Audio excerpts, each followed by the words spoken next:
एक घने जंगल में घोलू नाम का चिड़ा अपनी बीवी और बेटी टोनी चिड़िया के साथ रहता था। उसकी बीवी की बहुत बार तबीयत खराब हुई। कुछ ही महीनों में वो अल्लाह को प्यारी हो गई। घोलू और उसकी बेटी अकेले रह गए। एक दिन बंटी कबूतर घोलू से मिलने आया। घोलू भाई, आपकी बेटी अभी बहुत छोटी है, उसकी देखभाल के लिए उसको माँ की जरूरत है। आप दूसरी शादी कर लीजिए।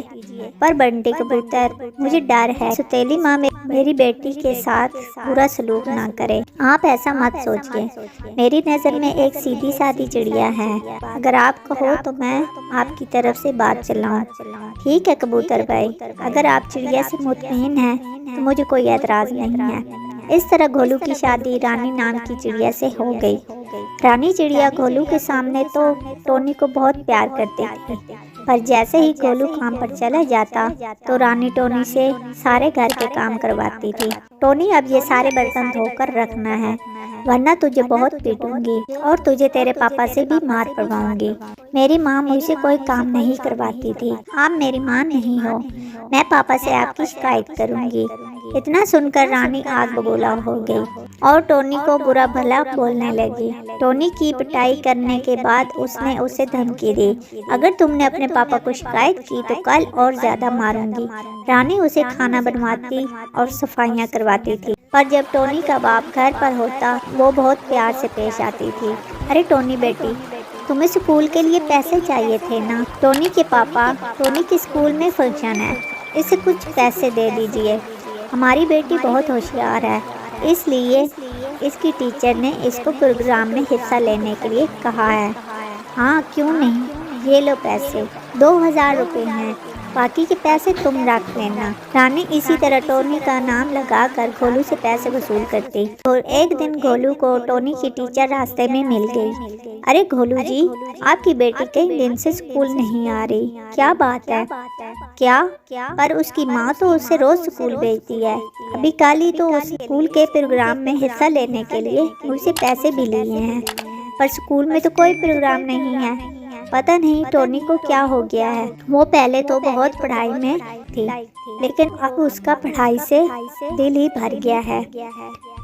गोलू गुस्से से घर लौटा और रानी से गुस्से में कहता है, टोनी तो कई महीने से स्कूल नहीं जा रही, और उन पैसों का क्या किया जो तुमने स्कूल में जमा कराने के लिए लिए थे?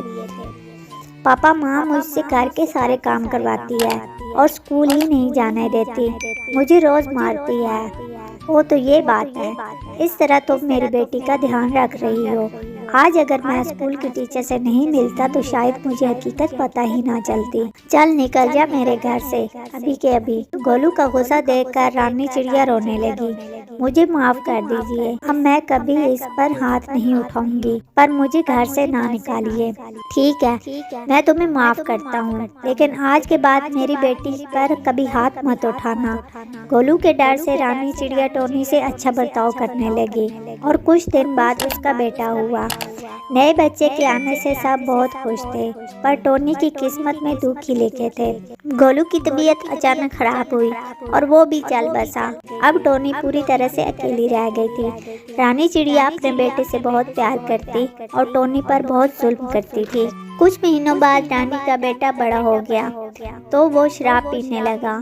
एक दिन वो नशे में घर आया। अरे पहले तो तू सिर्फ आवारागर्दी करता था, अब शराब भी पीने लगा है। हाँ मैं पीऊँगा, तूने जो करना है कर ले। रुक अभी मैं तुझे बताती हूँ, मैंने तुझ पर कभी हाथ नहीं उठाया ना, इसीलिए तू बिगड़ गया है। रानी जब उसे मारने लगी तो उसने अपनी माँ पर हाथ उठाना शुरू कर दिया। तब टोनी ने आकर बचाव किया। टोनी मुझे माफ कर दो, मैंने तुम्हें बहुत सताया, मेरे ही गुनाह है जो पलट कर मेरी जिंदगी में आग लगा रही हैं। माँ आप परेशान मत हो, आप दोनों के अलावा मेरा है ही कौन, मैं भाई को समझाऊंगी। इस तरह रानी को टोनी चिड़िया माफ कर देती है और वो सब साथ मिलकर खुशी खुशी रहने लगते हैं। ये थी आज की कहानी। अगर अच्छी लगी हो तो लाइक कर दें और चैनल को सब्सक्राइब कर दें।